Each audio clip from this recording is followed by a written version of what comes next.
April 23rd, 2019 regular meeting of the Chatham County Savannah Metropolitan Planning Commission will now come to order. Please stand for the invocation and remain standing for the Pledge of Allegiance. Mr. Manigo. We thank you, O Lord, for the good weather that we are having.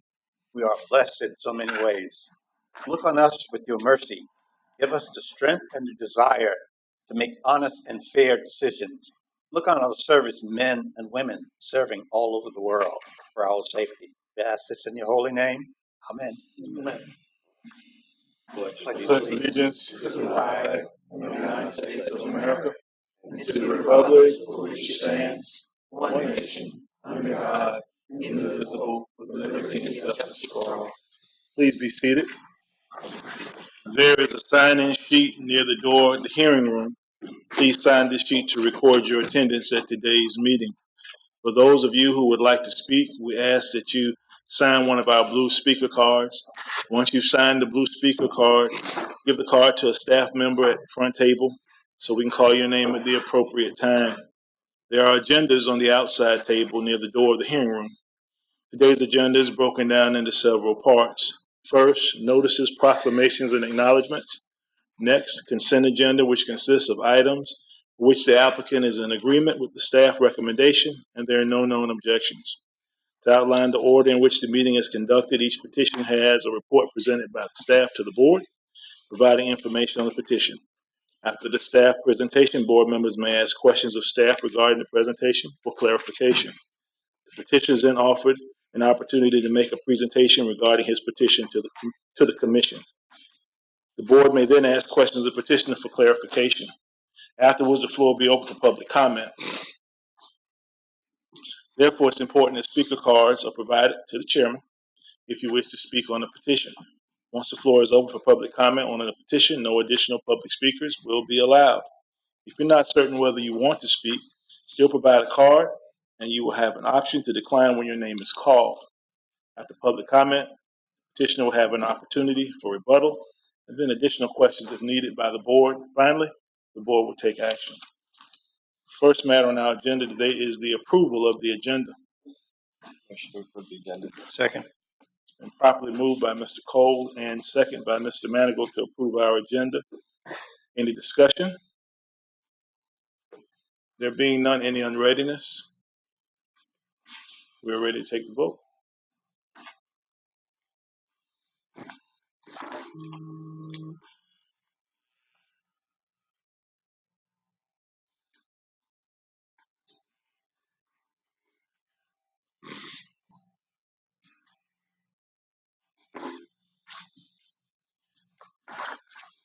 Motion carries. Item 4, notices, proclamations, and acknowledgement. On May 14, 2019, our regular MPC meeting will be held at 1:30 at the AM Mendoza hearing room. Item 5, items requested to be removed from the final agenda. New construction, Mid-City Historic District. Is there anyone here to speak on that? The chair will entertain a motion. Move to withdraw the petition. Second. Properly moved in second. Any discussion? Any unreadiness? We're ready to take a quick vote.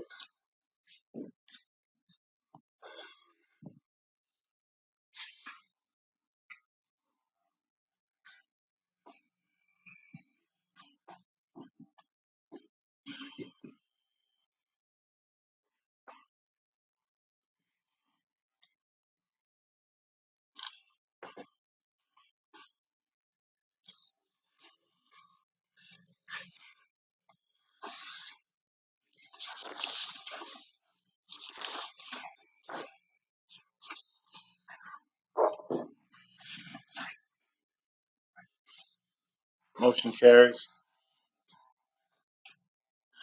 Items requested to be withdrawn. Item 4, rezoning map amendment. Anyone here to speak on that? Not, the chair will entertain a quick motion. Motion to withdraw. Second. Been properly moved in second. Any discussion? There being none, any unreadiness? We're ready to vote.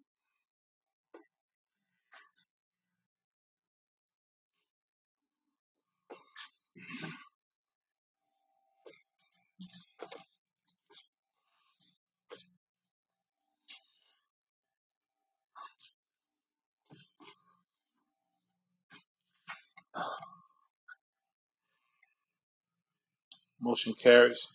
The items on the consent agenda. Item number 5. Is anyone here to speak on item number 5? And also, item number 6 is the approval of the April 2nd, 2019 briefing and regular minute meetings. The chair will entertain a motion for both items 5 and 6. Motion. Second. And properly moved and second for the consent agenda of items 5 and 6. Any discussion? Any unreadiness?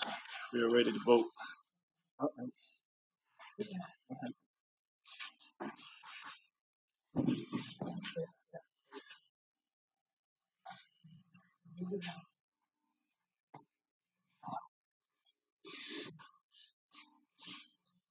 Motion carries.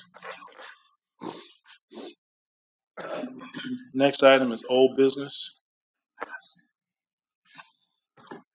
Item 7, rezoning map amendment. Mr. Williams. Thank you, Chairman and members of the board. Let's open up some maps here.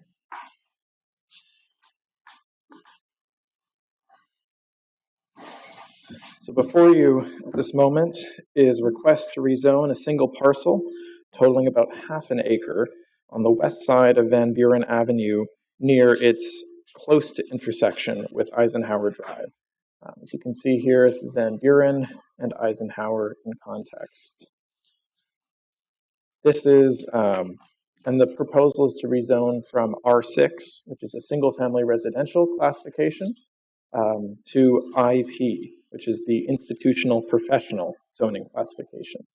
I'll have you note that to the north is an institutional professional land use consisting primarily of an office park.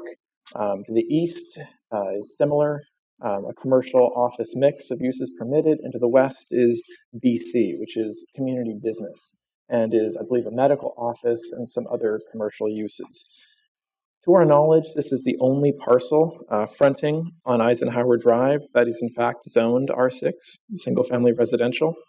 R6 in general only allows single-family residential uses, single-family homes, and a very limited range of institutional and civic uses like schools and daycares, subject to specific approval. The future land IP, the institutional professional district, on the other hand, permits a wide variety of residential, institutional, and professional uses, including offices, hotels, restaurants, retail, group, congregate care homes, and a variety of similar uses. The future land use map designates this parcel as residential suburban single family, which will be clear to you that it's not consistent with the proposed designation. I'll step briefly through the various findings and criteria we have for approving a rezoning, beginning with, will the proposed district permit uses that would adversely impact the livability or quality of life in the surrounding neighborhoods? With regard to this, staff finds the answer is certainly potentially and yes, because uses such as hotels, inns, restaurants, and the like, combined with the development standards for the IP district, there are only very minimal setbacks required and screening requirements, and hence there is certainly the possibility of adverse impacts on residents. Similarly, with regard to the mix of vehicular traffic generated by these kind of uses, there's also a possibility of adverse impacts. I should note that Van Buren terminates before it reaches Eisenhower, and I have some street view here which should help make this clear. This is the view from Van Buren at its end point. There's currently a single-family home on the site that is proposed for rezoning. This is the view from Eisenhower itself. You can see a cutoff here where it's partially screened, but Van Buren does not, in fact, connect. And here's some pictometry we have. I can zoom in a bit. This is the property in question, Eisenhower and Van Buren.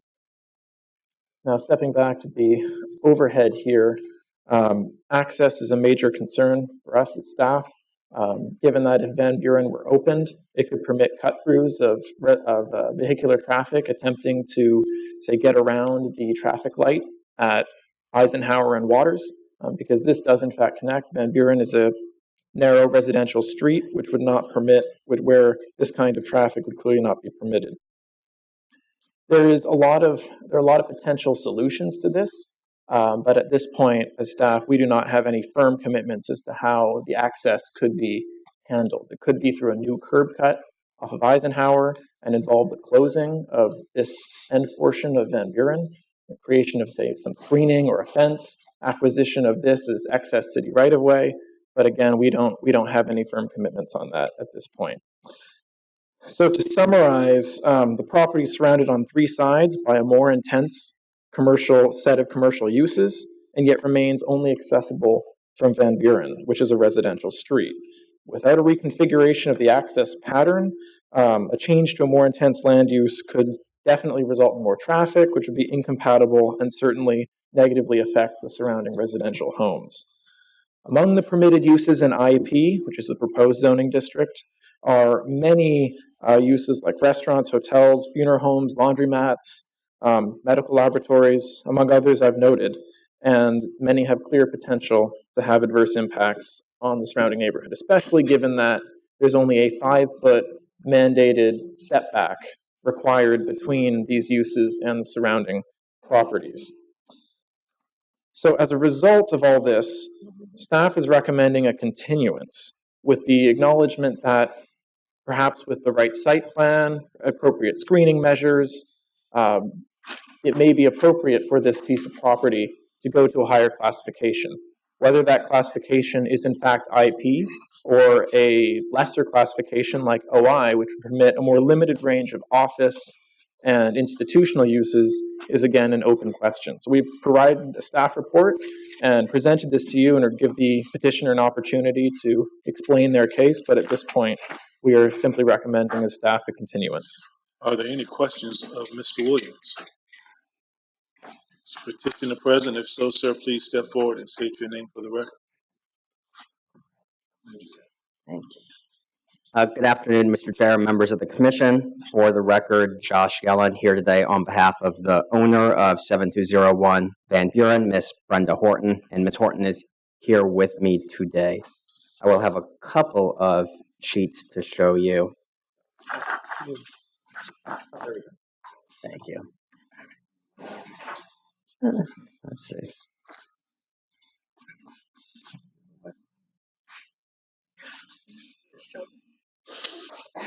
I do just quickly want to reiterate some of the points that Mr. Williams mentioned regarding this site. This is the only residential parcel on the entirety of Eisenhower. From the beginning of Eisenhower at Hunter Army Airfield till it ends past Skidaway, 2.42 miles.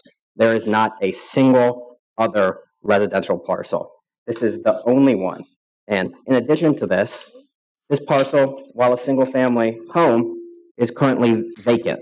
No one wants to live in this home. No one wants to rent in this location because it is entirely surrounded by more intensive commercial uses. I've highlighted the site in red. Adjacent to us is BC, far more intensive than the use that we have proposed. Adjacent PIP, PUD, ISB, and IP all surround us. All are highly intensive commercial uses. And so our request today is to rezone this property to the IP district. And it is not as intense as the BC district. And in fact, the purpose of this district is to create an area in which residential, institutional, and professional uses can be intermixed at the same time to achieve a healthful living environment with functional open space. This is the purpose of this district. And this district is in keeping with the surrounding area and the surrounding zoning of all of the adjacent properties up and down Eisenhower. And unlike many petitions that come before you, we're here today representing the owner of this site, not the property developer who has a finite and fixed end use in mind. We are here with the owner who has a parcel that no one will rent and is looking to rezone it so that it can go on the market and be redeveloped by someone with the expertise in that area. And from some of the points that were made in the staff report, we have never once proposed opening Van Buren up for commercial traffic or for traffic of any kind. What we are proposing is that we obtain a curb cut on Eisenhower. And I believe, in my estimation, there are at least 4 different safeguards in place that ensure that Van Buren will never be opened to traffic connecting all the way around the site. First and foremost, we have already submitted a petition to the city of Savannah for Van Buren, for that portion at the end of the road going into Eisenhower, so that we can close off this site. That currently it terminates there. We want to push the terminus further into the residential area so that we will 100% restrict vehicular access on Eisenhower. We've put in the petition. It goes to the city's real property services. That gets sent over to the adjacent office park owner. And hopefully, at the end of the day, we will both own that road to further ensure that there will never, ever be access to Eisenhower from Van Buren. We have already put in that application. Second, I have consulted already with the city's traffic and engineering. Unfortunately, while not official, this was the response that I received from Barry Stanton, the current head of traffic and engineering, where he states that this location on Eisenhower would be a suitable curb cut. However, if you can read his small text, he states that he would not approve of that location unless Van Buren Street is closed. We are in full agreement with that we would eliminate access on Van Buren so that we can provide access on Eisenhower Street. Third safeguard to protect this location from some of the intrusions mentioned by staff, and fundamentally this has to do with the approval process with the city. In order for a business to go in here, we have to go through the business location approval process. This goes to Mr. Ainsley Jackson in Development Services. What he looks at is this site appropriate for a business use? When he makes that determination, there are site requirements that he must look at. Will the site have parking? Will it be handicap parking and signage? Will there be parking lot improvements? What type of access will you provide to the site? With the present configuration, with access solely on Van Buren, we would not be approved for business location approval. Lastly, and most importantly, for this board, we already have the protection in place, the mechanisms in place to ensure that this site does not have access from Van Buren. Eisenhower, as the staff report mentioned, has 18,000 vehicular trips per day. 18,000, one of the largest roadways in the city. For roadways of this size, Section 830.31 of the ordinance for the MPC requires that we come back with a site plan. So if you approve of our rezoning today, we can't build anything there yet. We still have to come back before this board with site plan approval. And we are fully aware that that site plan will not be approved unless we can show that there is going to be access on Eisenhower and that we're going to close off Van Buren. Period. End of discussion. We can't do anything with the site, but we're in this chicken and egg scenario where we're trying to get approval for the rezoning so that we can come back, so that this property can be marketed, so we can come back before you, back before staff, back before the mayor and aldermen if necessary, so that we can get site plan approval. And per this site plan approval process, it's already in the existing ordinance. For a P district, which is what this would become, a PIP, we have to show existing and proposed curb cuts. We have to do a traffic impact analysis for a proposed development if it's going to have impact on surrounding areas.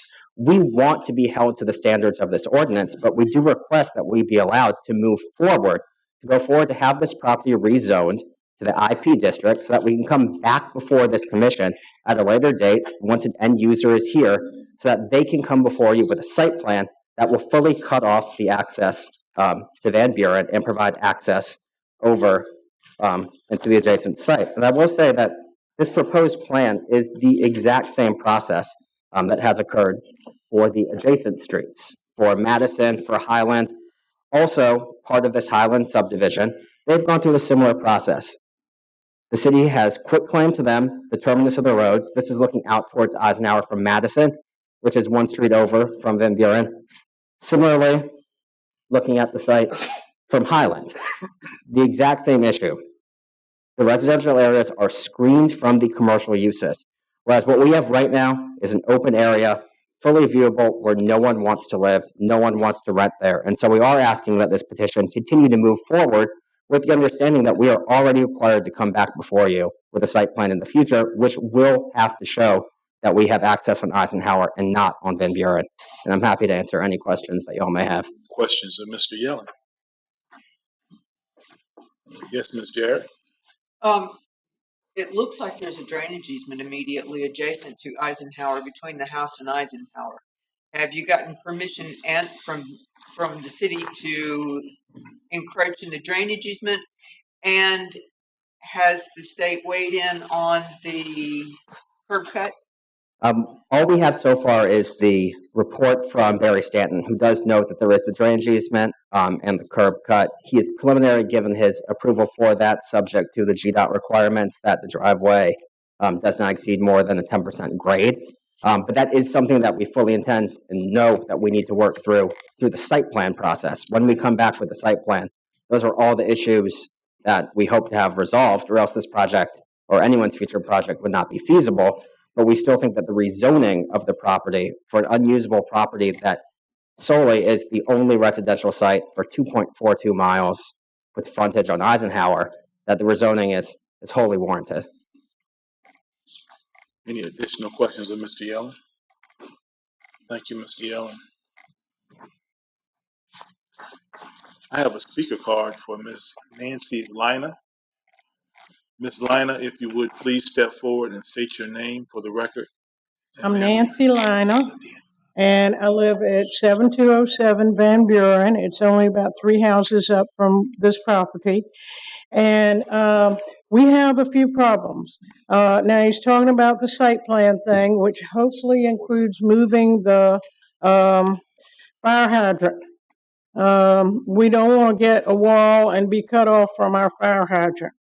The other thing is we have a lot of people and trucks and all sorts of stuff coming up our street, not realizing it's a dead-end street. There's only like 2 dead-end signs, and once they turn on Madison and come over to Van Buren, straight ahead it says dead end, and you can tell it's dead end. It's all grown over.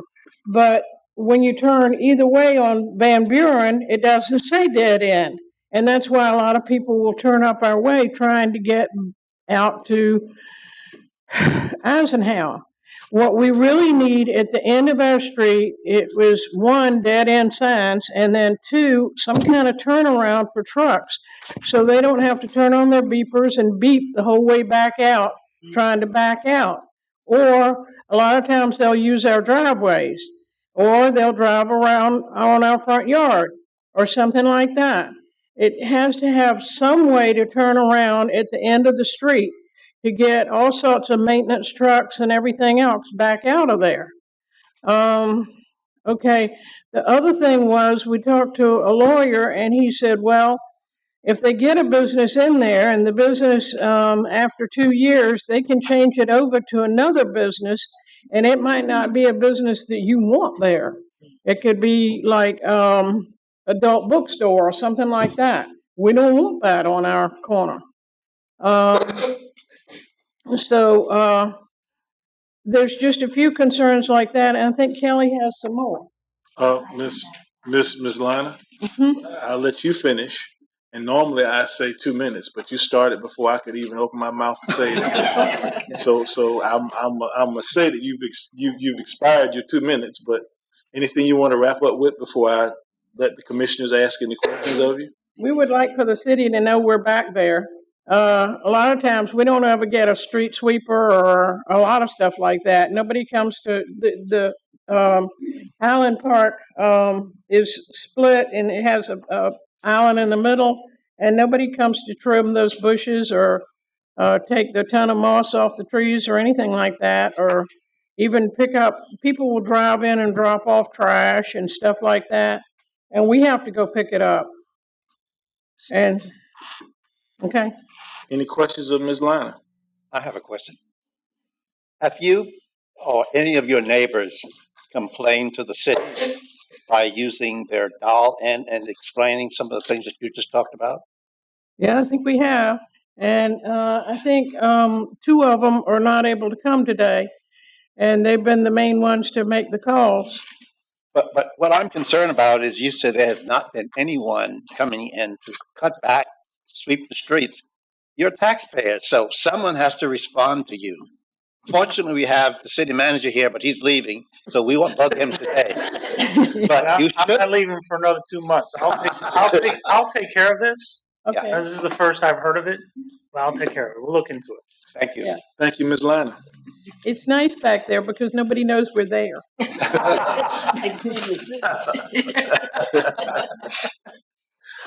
I have a speaker card for Ms. Reed. Ms. Reed, you please state your name for the record, and you have 2 minutes, Ms. Reed. Yes, sir. Hi, I'm Kelly Reed. I'm actually Miss Lina's neighbor, and I guess I can echo a little bit of what she's saying, but I'm not too spoiled about the street sweeping and all that, but that'd be great if you get that. But my main concern is we have grandchildren. There are a lot of other children on the street, and like she said, it's sort of a neighborhood that most people don't even know is back there. A sleepy little neighborhood, dead-end streets. You can only enter off of Waters, and that is our concern. And we communicated that with Josh, is that not only would we want the street to be cut off if this was developed commercial, which I'm all for progress, and you know, it is one of the few residential properties there. The woman died and left the home somewhat in disarray. So unless the home is going to be improved upon, which I would love someone to come in and live there.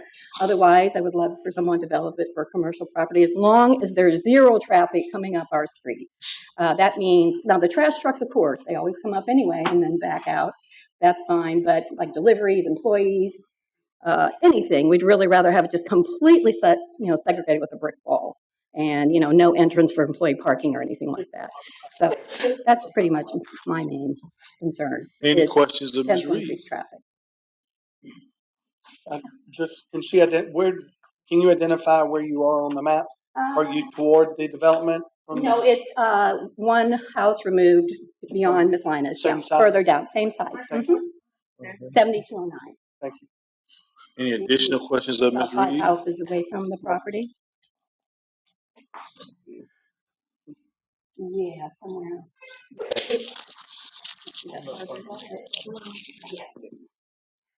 So, like I said, not really worried about commercial property going there. It's the traffic more than anything else, in my perspective. Yes, you. Thank you. Thank you, Ms. Reed. Should I make that suggestion? Yes, Mr. Hernandez. Can I ask a question of the petitioner? Yes, you can. Mr. Yellen, during the staff report, staff indicated, suggested an alternative zoning, and I believe it was office institutional. Is that something that your client would consider? If I may ask them real quick. Okay.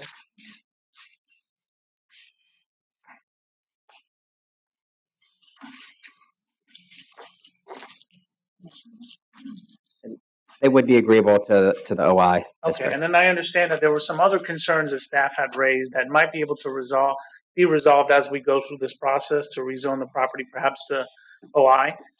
Staff is recommending a continuance, and I, for one, would support that while we work through the issue of changing your request to an OI. Is that something that you would be agreeable today?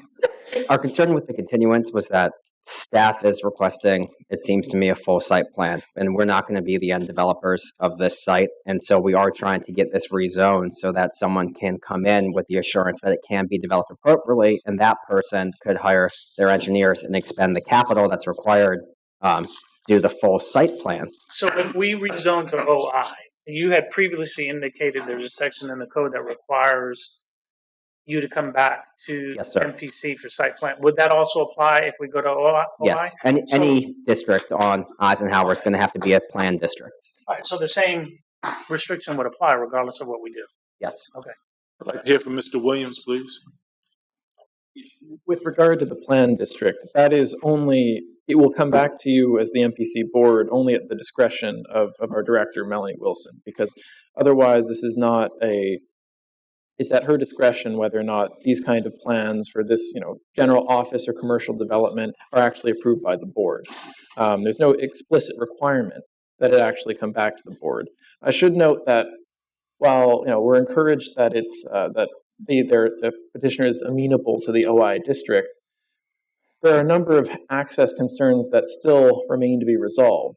For example, how the acquisition of this, if there's going to be acquisition of this right-of-way is completed, and even if so, how the turnaround will be handled. For example, if, say, it was capped right here, and then you had a hammerhead or some kind of other device provided for providing fire truck turnarounds and so on, will that be provided within the property here, and will then that have to be deeded back to the city as right of way? There are a lot of mechanical details, and this is in part why we'd like to see something more, if not necessarily a site plan, then at least firm commitments, signed agreements with the city, the real estate department, indicating that they approve of all plans with regard to the right of way, with regard to these issues I've just raised.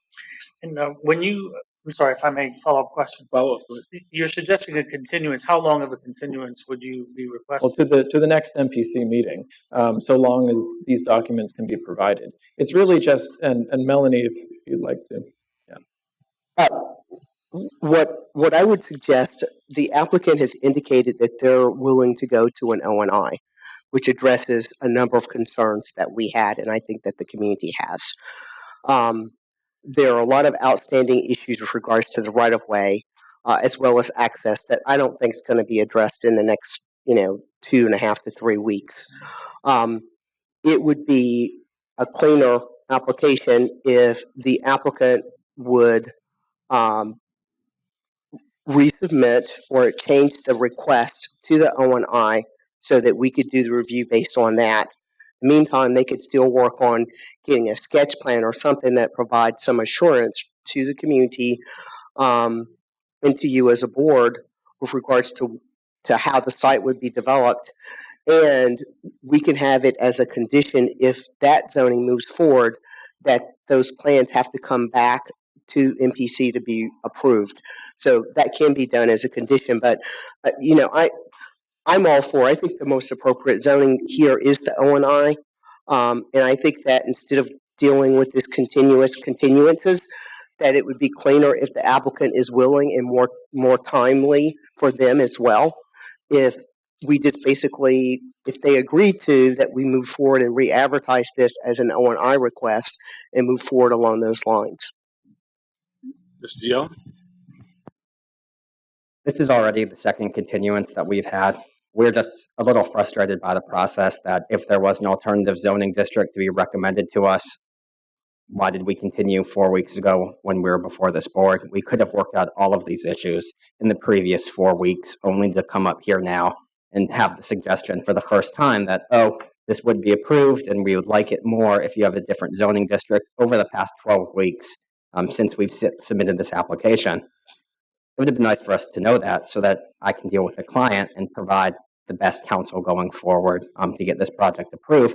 So it's slightly alarming to catch me off guard now to ask for the rezoning. We would obviously prefer that this continue to go before City Council, even if this board wants to recommend approval of the OI.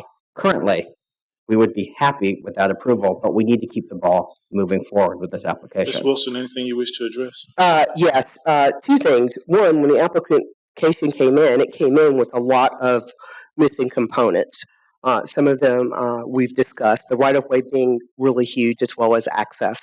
So I don't know if I would agree that there's been all of this wasted time. I think that staff was very clear with the applicant that there were a lot of missing pieces to this. And the second component to this is that whether we continued it or whether it moved forward, it still doesn't negate the fact that there are missing pieces here that we need to have addressed. That right-of-way is one, and that is huge.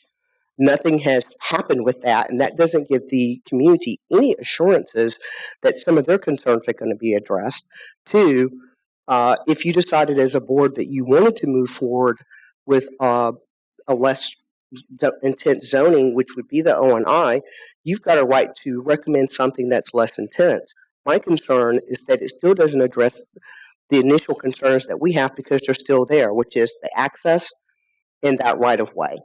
So while the applicant may be frustrated, when the application first came in, I thought that it was a bit presumptuous because there were too many open-ended pieces for us and for you to hear as a board that needed to be resolved. I think that they can be resolved. I think that what we are saying is that the O&I is a much more appropriate land use right there, but we're also saying that regardless of whether it's O&I or what they initially asked for, the access is crucial, and that needs to be addressed before the zoning is done. So, Mr. Noah. I have several questions for staff. Would there not be additional costs to resubmit? That is up to the city, but considering that it is something that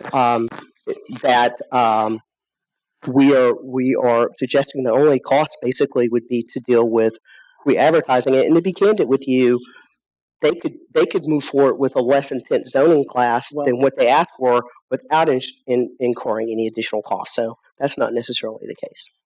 Okay, and the items that are being addressed as far as the easement that goes all the way to Eisenhower, some of the concerns from the resident about the fire hydrant, those are factors that came up after discussion with MPC. Is that correct? I mean, they're just talking about that one piece of land, if I'm hearing it correctly, and those other items they're willing to address. I'm not sure why we're suggesting that I believe staff came up with the O&I. Is that correct? I mean, and I'll let Marcus kind of go into a little bit more detail because I think that they've had more. I know that he's had more direct conversation with the applicant. But one of the things that you got to remember is that once you do a zoning, then that goes with the land. You have no idea what is being proposed, and access is important. You know, right now the access for this road, half of it on the applicant side is R6, the other half is the other zoning because the right of way goes to the middle of the road. So there are technically some issues that really need to be looked at with regards to moving this forward. And I'll let Marcus go into, if you don't mind, because I think that he's had more discussions with the applicant. But I do think that we need to be very mindful when we're doing zonings, especially on Eisenhower, because there are issues. It's a state. That's not a local road. Which would be items that would be above this board and as far as that is concerned. But you know, again, that right of way, which is something that is a city road, that still needs to be addressed by the city. Yes, just a couple points that I'd like to bring to the board's attention. When we reviewed the application that was presented, it was a request to rezone the property to IP. So we were evaluating the IP designation for this property. Within that process, some of these issues, came up, and we had discussions with the applicant during that review period. We understand that the desire likely, should this convert to a commercial use, be to have access from Eisenhower. That access doesn't exist today. Currently, this property is it 7201? Is that the address? Van Buren. It's a Van Buren addressed property. If you rezone it to whatever district, it could still be a Van Buren addressed property. It doesn't necessarily have to have access to Eisenhower. It does not. It's not an Eisenhower property. Which could all be addressed through a continuance. Perhaps. And the other thing I want to point out and make clear is that within the report that we provided to the board, we're not recommending the OI as an alternative to what's been provided. I think the language of the report basically suggests that OI could be an alternative to what's been presented, as it permits office uses but is less intense than the IP district. So I think that's where we are as far as the recommendation is concerned. But I just want the board to understand that once the property is rezoned, if it is rezoned to any district, unless it takes access from Eisenhower, these other issues relative to site plan will not come into play.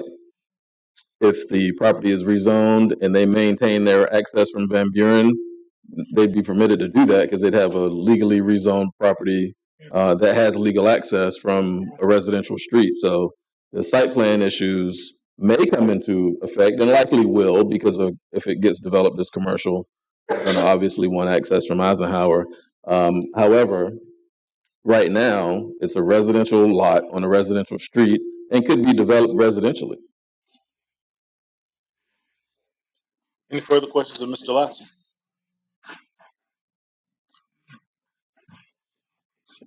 If I may, Mr. Chair.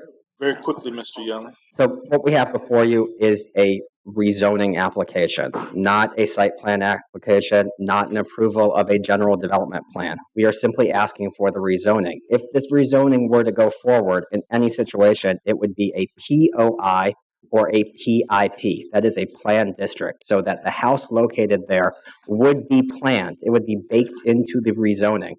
If somehow we were able to put a business on that site inside the current house, if we needed to put parking on that site, that would be a change to the site plan that would require review by this board.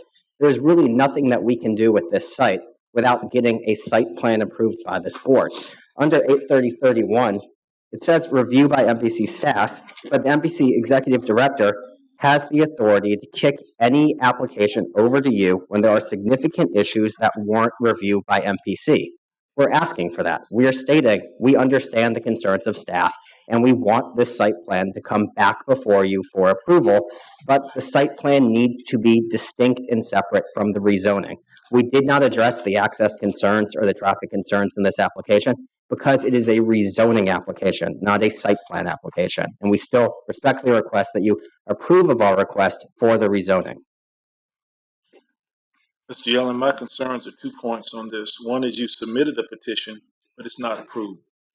And you said you submitted a petition to close off Van Buren to restrict access, but you're still awaiting that approval. Am I correct? That's what you stated. Yes, sir. Van Buren is already closed off, however. We are requesting to move the terminus further inland. Next issue you stated was that, and I do agree with you in one respect, this is a rezoning request for IP.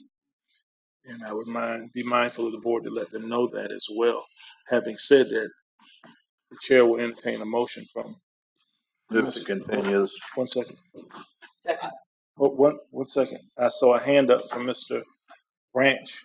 I just want to say that I view this as the applicant seeking rezoning, a more appropriate zoning classification. I think that I've heard a good case as to why it needs to be rezoned, either IP or OI. I'm willing to vote today because, like you said, if they're not the developers, depending on curb cuts and traffic patterns, that's all going to come in later. They've got a site plan when they know what's going to happen with this property. I don't know that we're really going to get very far with the continuance. So I plan on voting to approve this, but I don't know if other people will. There is a current motion by Mr. Ellis and Mr. Cook and Ms. Jarrett. His motion was to continue it. It was seconded by Ms. Continue to the next meeting. It was seconded by Ms. Jarrett. And I would have considered part of what Mr. Branch said as discussion since he did not have a question. I will continue the discussion aspect. Is any further discussion by the board? There being none, yes, Mr. Wywood. Continuance would be the next meeting. That is what Mr. Cook suggested. May 14th. Any further discussion? Yes, Mr. Nolan. And what will we be expecting in the continuance? What does he need to do, or the applicant need to do to meet the requirements in the request? Either Ms. Wilson or Mr. Williams or Mr. Lotson, if you would.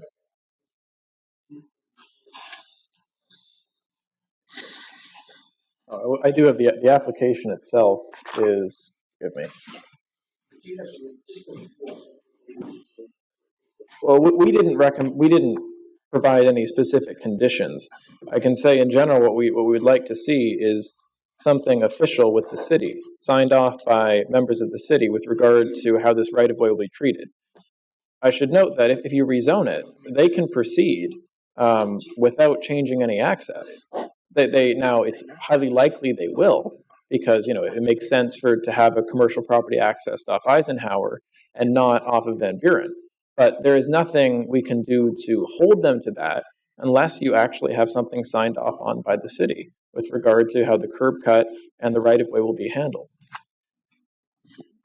Mr. Williams, for purposes of understanding what you said, would that go directly to the petition that I asked Mr. Yellen about with respect to closing off Van Buren? Yeah, and this would, I don't know how specific you'd want to be with this.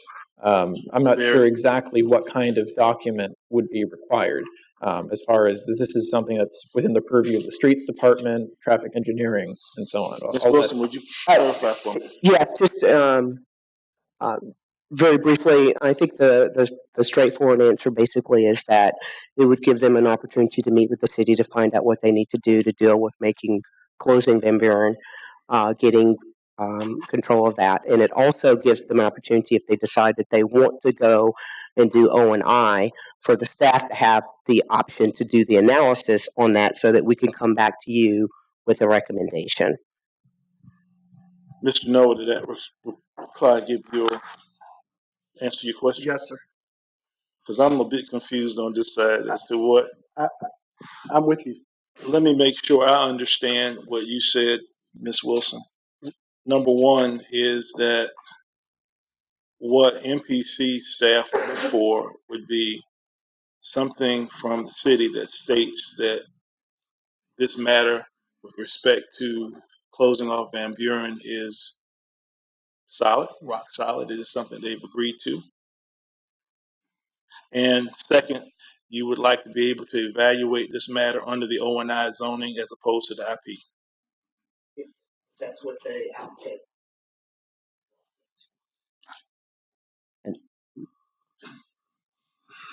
Did that clarify it up for everyone very quickly? All the question. Question has been called. Is more. Call the question. I got one question. Mr. Cook has called the question. We have a motion and a second. Discussion. We are now ready to vote. For clarity, voting against this would not give him a continuance, and it would still be on the table for a vote. Yeah, that's correct. Okay. If you vote against the continuance, that is correct. Did that clear that up for you? The motion on the table is to continue.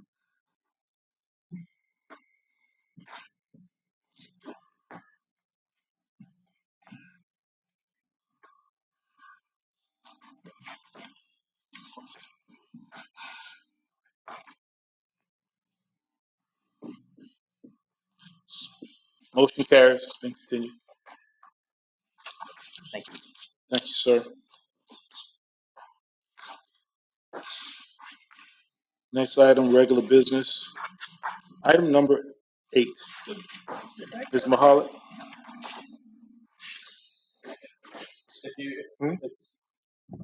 It's appropriate for the board, given this is a joint item, and it perhaps makes more sense for the GDP aspects to be discussed first, followed by the design details, which is within. We approve the agenda as it was with item 8 and 9 going forward.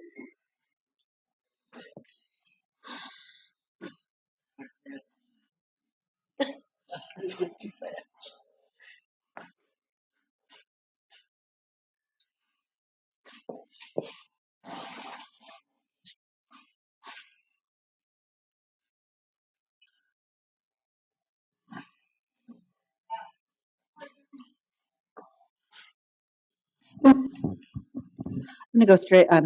Thank you, Mr. Chairman, members of the board. I'm going to go straight into the design, though, and let Marcel handle the site plan portions of it. We just thought it would make sense if he talked about those first, but I can talk about the design first. That's fine.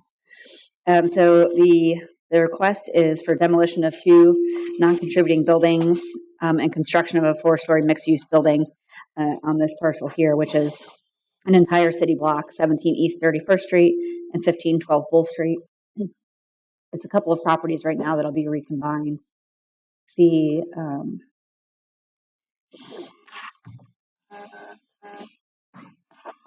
existing buildings are, this one here is the a current police precinct that was built mid-century.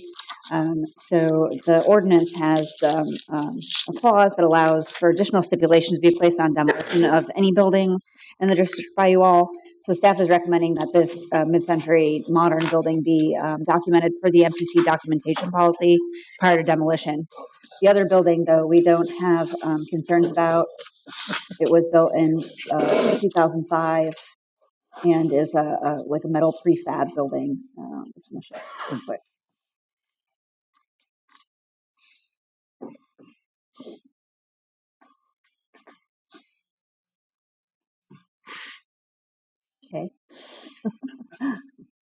There it is. So we don't have any concerns about the demolition and aren't requiring any documentation of that building. The applicant is also requesting a variance from the standard that states that the maximum building height shall not exceed 45 feet. The structure is proposed to be 52 feet tall. At its highest point would be 15.5% variance of that standard.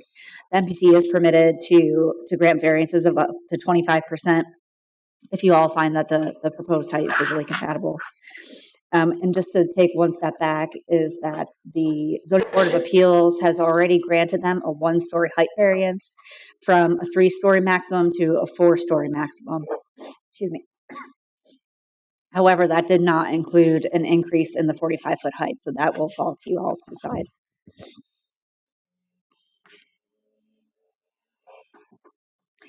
We are recommending a continuance. We're recommending approval of the demolition, but a continuance of the design.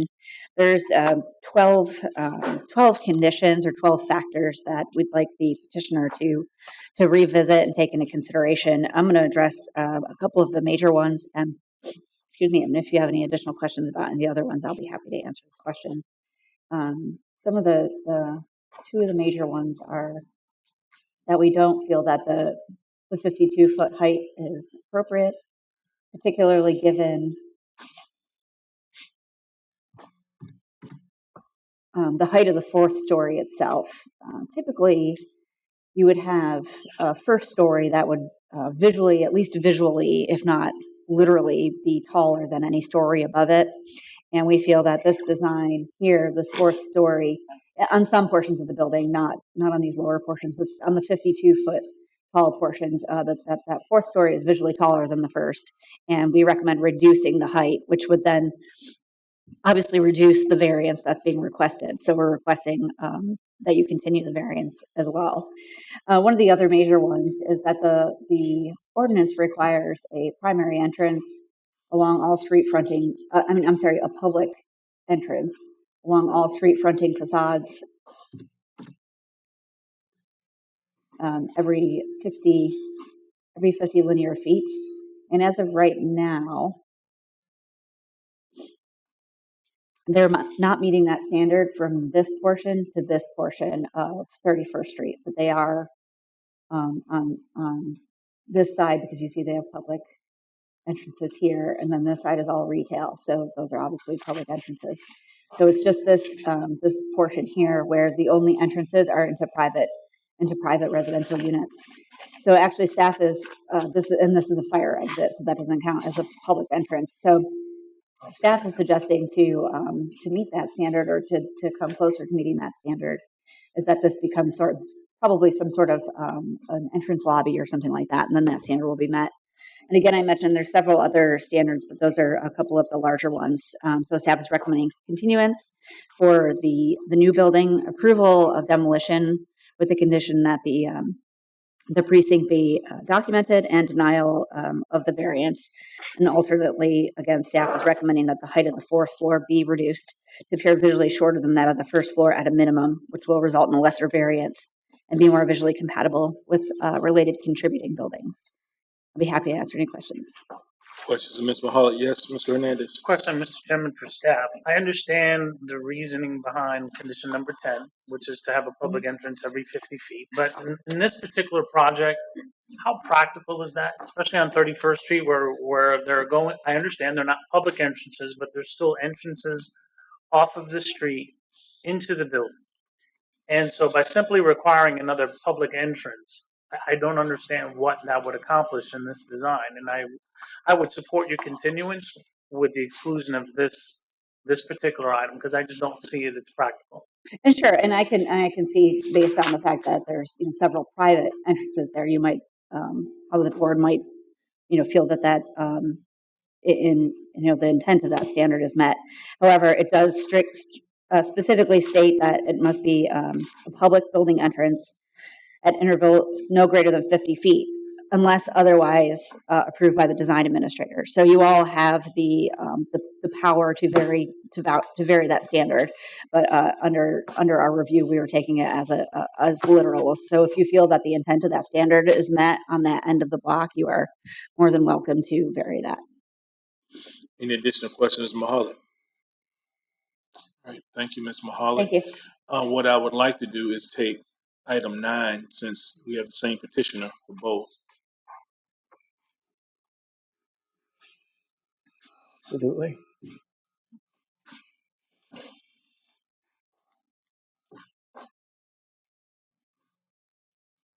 Give me aerial photo for context,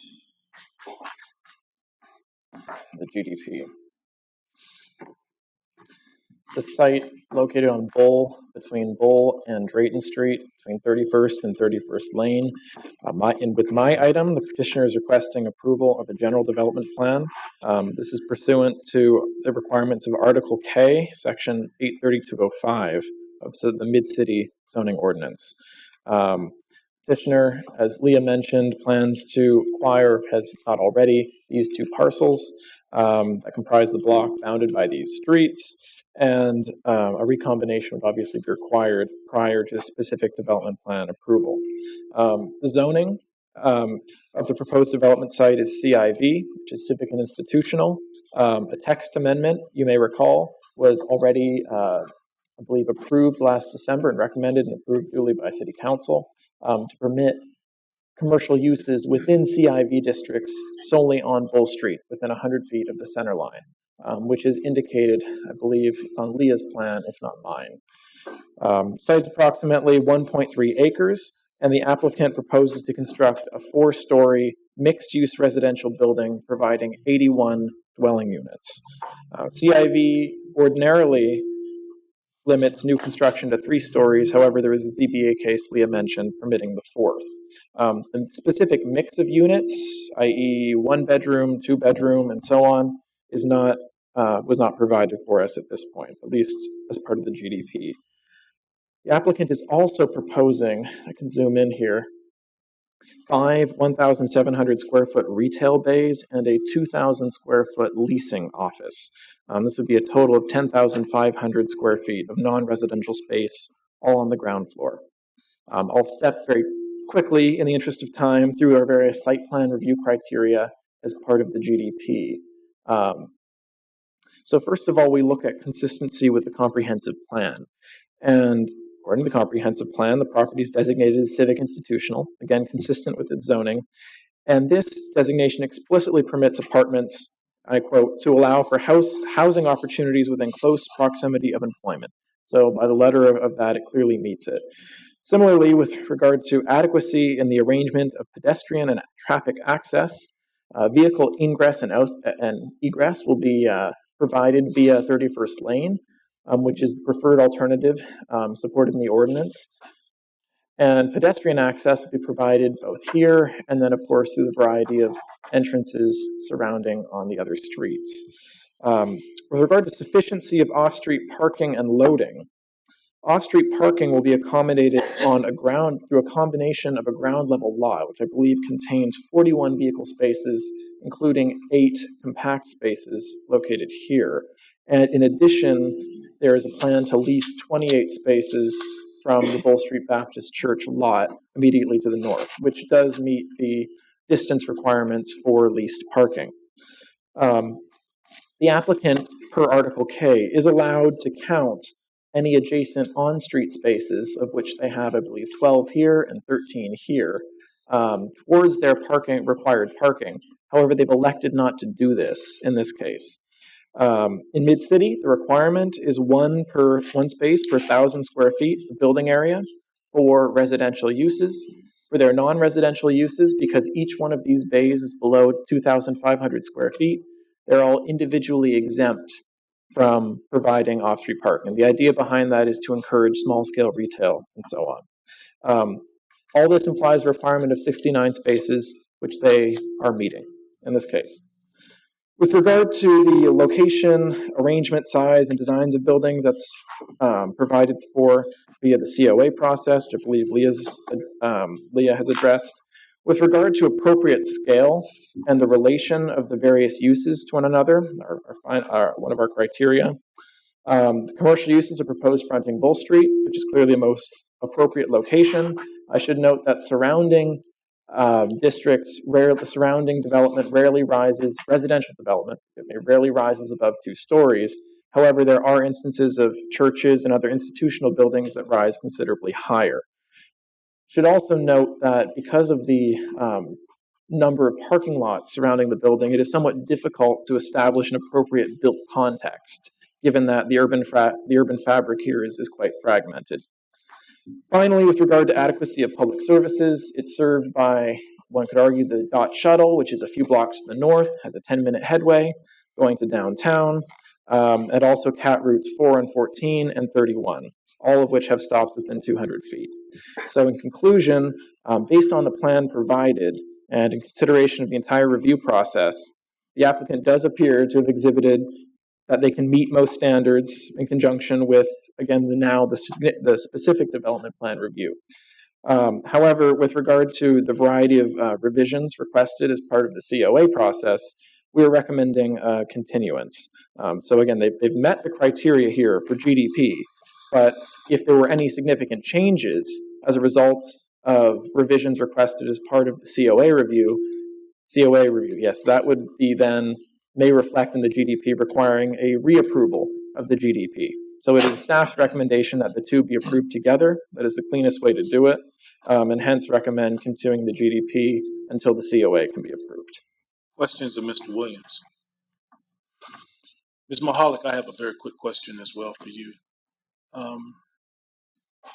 Your recommendation was approval of the demolition and continue the balance of the matter. Is that correct? Right, actually approval of the demolition, continue of the new construction, and denial of the variance with an alternate. Would it not be cleaner for the entire matter to be continued? That's up to y'all. Thank you. Petitioner is here. Petitioner, please step forward and state your name for the record, sir.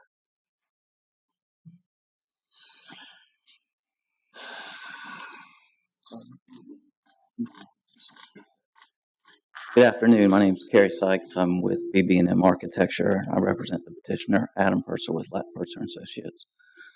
I know that we went through a number of items. There's 12 items that the staff has recommended. I think the staff did a pretty decent job of summarizing sort of the scope of the project. So I appreciate the in-depth view of that. But if the commission allows, we'd like to just hit all 12 of these items, some of which we don't take any exception to, and we'll just note the ones that we do and then open the floor for, I guess, discussion. So item number 1, which is one of the ones that staff identified as being one of the more major concerns, was in regard to the height of the 4th floor. And there's a couple items I'd like to mention about that. And let's see. I'm sorry. Is this actually? I'm looking for the. Maybe it's not that. This guy? Yeah, that's it. Okay, thanks. So there is right directly across from Drayton. There is a contributing structure, which we believe sets precedent for scenarios to where there are portions of a building where the upper floor is actually taller than the 1st floor, this being the middle portion of this building right here. And in addition to that, the reality of, sorry about the function of this.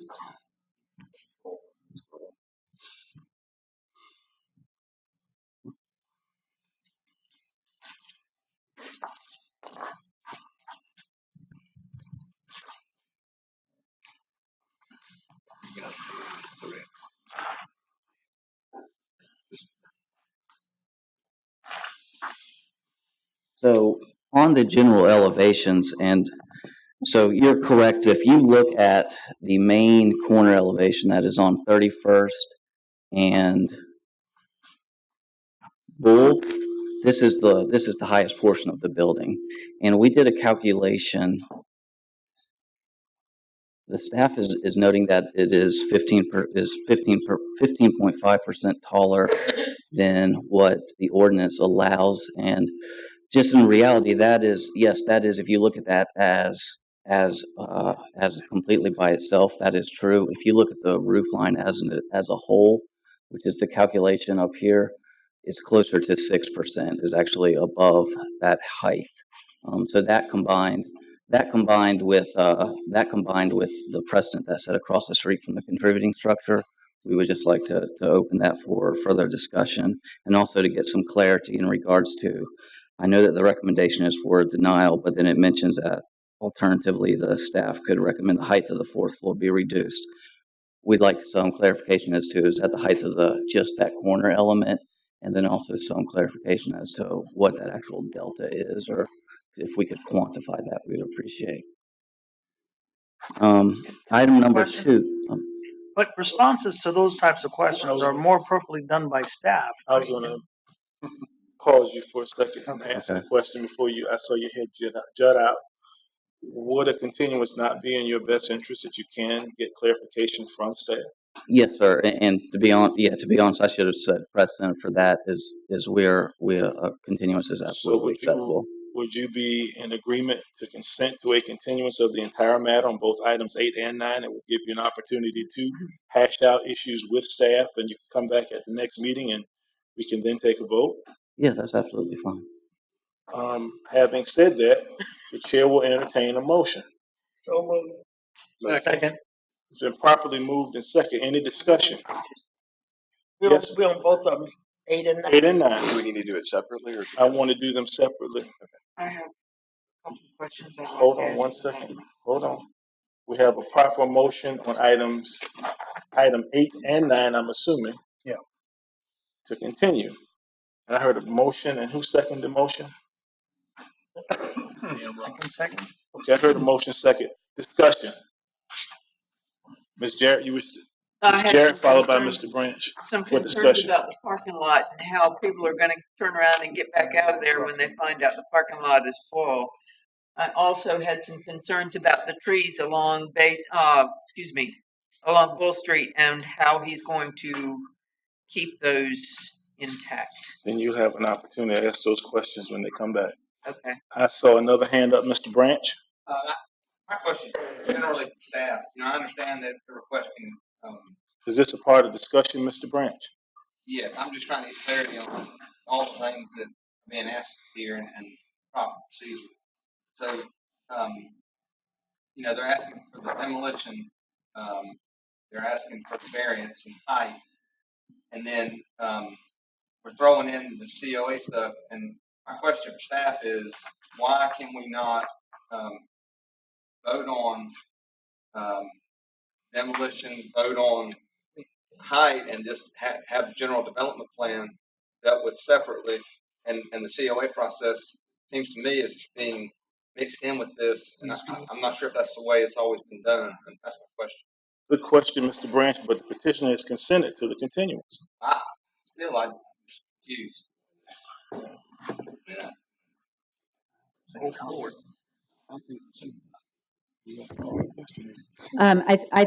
I really think the reason is that there's some concern that the changes that we're asking for the COA will affect the site plan and the GDP, and that you'll have to just reapprove the GDP again under an amendment and I think that's why we're sort of grouping them together at this point.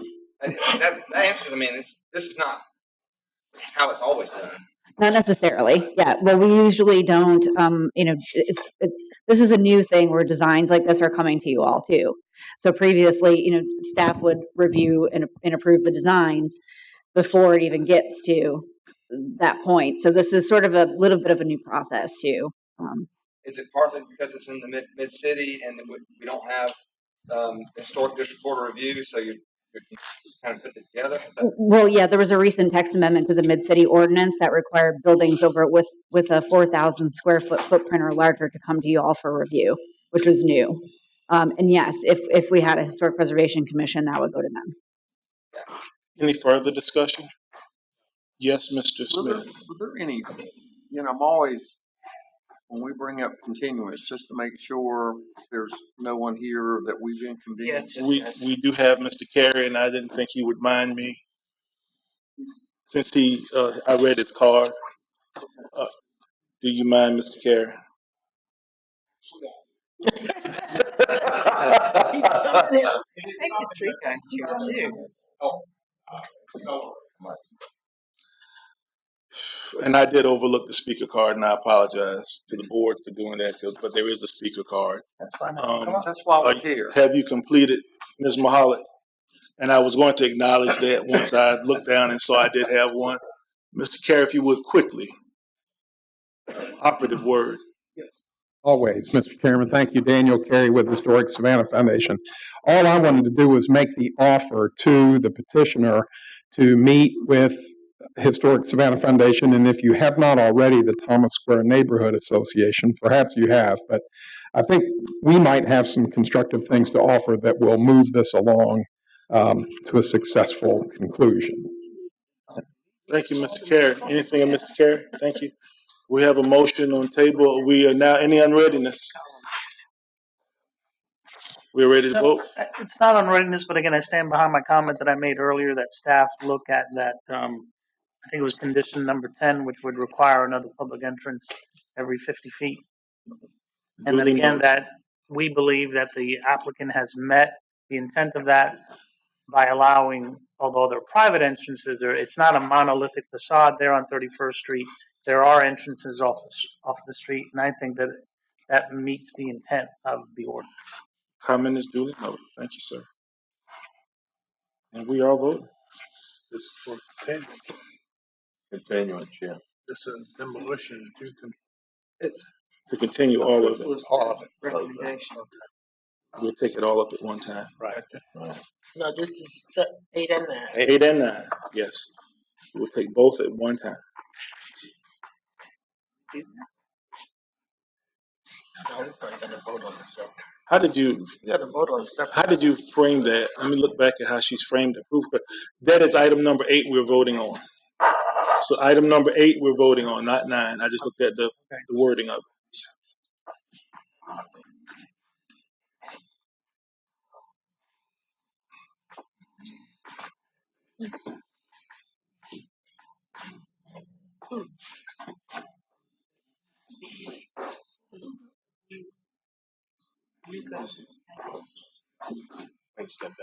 Okay, he did step out. Have the votes been recorded?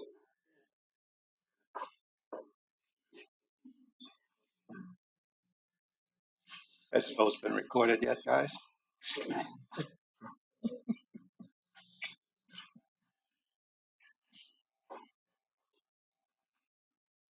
Look at the mic.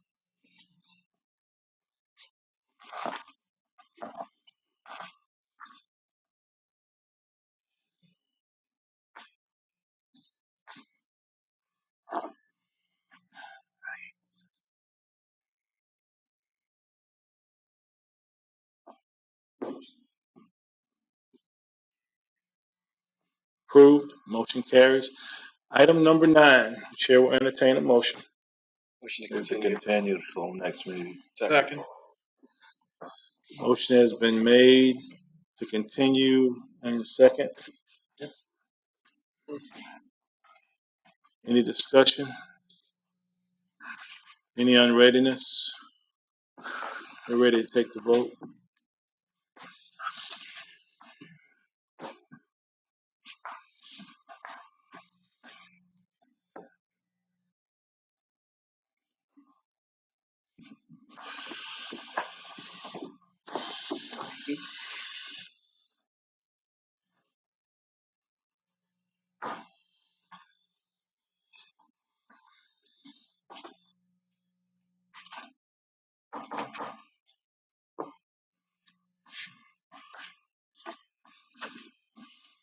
Can we just do a I do voice not vote? wish to rush you. I'm going to just do a hand vote. All in favor of continuing? Aye. All opposed? Motion carries.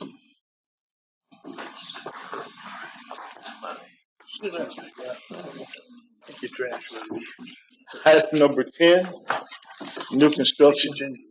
Ms. Mahalik. Mr. Chairman, Yes, sir. Before you call on staff to present, I'd like to read a statement into the record, if I may. You may, sir. Thank you. Mr. Chairman, members of this commission, I serve as a member of this body by virtue of my position as city manager for the city of Savannah. This matter involves a property that is currently owned by the city and is in the process of being sold to the petitioner. Neither I nor any member of my family have a personal or financial interest in this property, nor stand to directly benefit financially in any way from this action before the MPC. Thus, I believe that no conflict of interest exists with my vote and participation on this matter, and as a result, I intend to participate in the full MPC's deliberation on this matter, and I will vote accordingly as well. Thank you, sir. Ms. Mahalik, you may proceed. Thank you.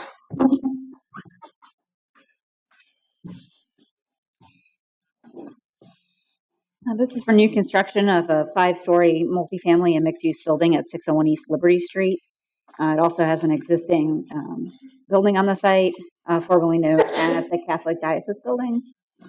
So the petitioner is also requesting a variance from the standard, which states that building footprints shall not exceed 40,500 square feet outside the National Historic Landmark District boundaries. And building B, which we'll talk about a little bit, exceeds that at 47,888. The MPC is permitted to grant variances, again, the same as the last project, of up to 20% of measurable design standards if the board finds that it's visually compatible. The variance request reflects an increase in the footprint of 18.24%. I do want to give a little bit of the background of this project, because I think that's probably the most important part, is that this development initially came to your attention in the form of a text amendment. Originally, the petitioner was seeking to amend to RIPB, which is typically a landmark district zoning district, in order to extend the density and parking exemptions that currently exist under RIPB into this area in order to redevelop this parcel. On December 11th, you all recommended denial of the request to City Council. So subsequent to that, there were conversations between the petitioner and MPC staff and city staff, and that led to the creation of an alternative text amendment, which would allow for the petitioner's text amendment regarding density and parking to move forward, so rezoning to RIPB, but also required the petitioner to adhere then to, if they were going to get an RIPB designation, which is a Savannah Historic District designation, that they also then adhere to the standards within the Savannah Historic District ordinance. It also established, the text amendment also established the diocese building as a contributing building. So any alterations to that would be consistent with the standards in the ordinance, and to establish the MPC as the governing body to review the design and apply the standards and allow you to waive the design standard by 20%. So that text amendment was approved and adopted by council on January 31st. So that's why you all are seeing a design for a new construction building under what typically is the Historic District Board of Review's purview. All right, so just so you all understand this. So these are different standards than even the last project that we looked at. We are recommending approval. There are several conditions, 9 of them, but we feel that approval is still in order, because none of the conditions will affect the site plan. They won't affect the height. They won't affect the mass. They won't affect the basic overall design of the building. So what you're seeing here will be the basic design that you're approving. I will mention a couple of the conditions, just so you can get an idea of what we're talking about here. So the first condition is to consider revising the color palette for the new buildings. So this is new building B, and this is new building C. That might be reversed. This might be B, and this might be C. This is building A, which is the existing building. So we're asking them to revise the color palette to be more compatible with the existing building. We're not saying it has to match it, but we feel that there's too stark of a contrast there. So that's something we felt that staff could deal with. Some other minor things, as in ensure that these all the windows are an operable type as required by the ordinance, and things like the visibility of the HVAC units. So we are recommending approval with those 9 conditions, and then we're also recommending approval of the variance to increase the maximum footprint size of building B, because the building is actually outside the national landmark boundaries, as the ordinance states, and the historic context is very limited in this area. Not to mention that you won't see a majority of the excess of that footprint, which is behind this building here. I'd be happy to answer any more specific questions. Yes, Mr. Hernandez. Leah, pardon me for being a architectural student dropout, but condition number 6, what is a string course into the parapet? Mm-hmm.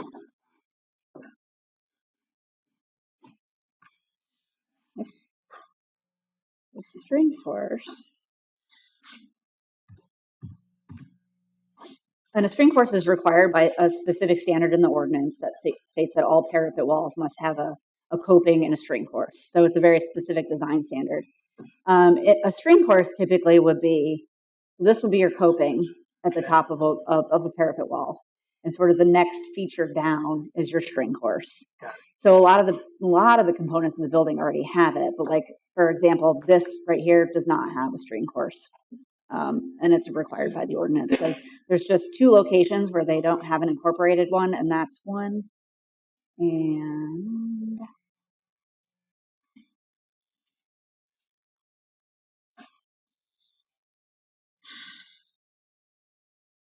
this building is just missing one there. So those are very minor items, but are requirements of the ordinance. So. Any additional questions, Ms. Mahalik? You address the parking again, how many units there are there, and then is parking going to be supported by that? Our standards with the Historic District Ordinance actually don't address parking. That's usually addressed with the, is there a general development plan required for this project? Okay, thank you. There is a general development plan that's associated with this that's not required to be approved by this board, believe it or not. But with that though, they are providing their parking on site, and they do meet the minimum requirement, which is 1 per unit. Any additional questions, staff? Thank you. Is the petitioner present?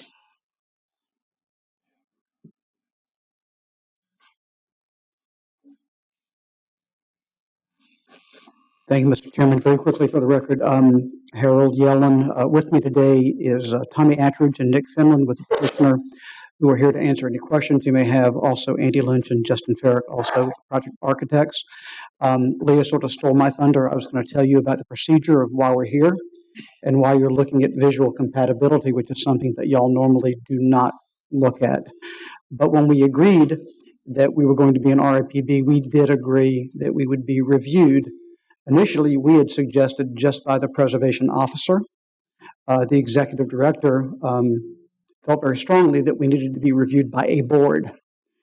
We actually looked at the Historic Review Board, but their jurisdiction says that they can only look at properties within the historic district. So I guess I'm telling you, you're our third choice, but we're happy to be here, and you are in fact the appropriate board to look at us, even though visual compatibility is something you ordinarily do not look at. Having said that, we are in complete agreement with staff recommendation for approval, but I will turn this over to the architects if you have any specific questions about visual compatibility. So thank you very much. Any questions of Mr. Yellen? There being none, Mr. Yellen, you also very politely picked up the speaker card as well. I picked up a card because Mr. Lynch was the petitioner, and I wasn't quite sure whether I was allowed to come speak or not, so I seized the opportunity and submitted a blue card. First time, I kind of like it. I'll start submitting cards more often. Very well. Good afternoon. I'm Andy Lynch, Lynch Associates Architects. We're the architect for the project. We don't have any issues with staff's recommendations. There were a number of conditions that were really pretty minor, and we've talked through with staff all those conditions and have agreed to meet them. Any questions of Mr. Lynch? There being none, thank you, sir. I have no speaker cards. Chair will entertain a motion. Motion to approve staff's recommendation. Second. Been properly moved by Mr. Cole, second by Mr. Welch. Any discussion? Any unreadiness? You're ready to take a vote?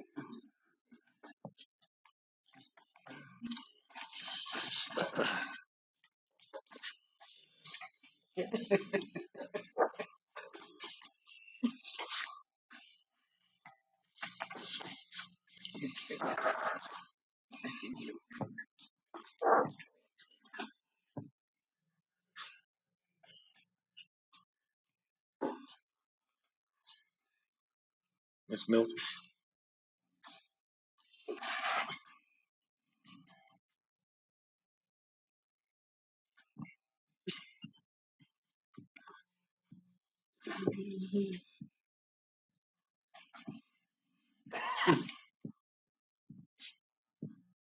Motion carries. Thank you. We have no presentations, no other business. Chair will entertain a motion to adjourn.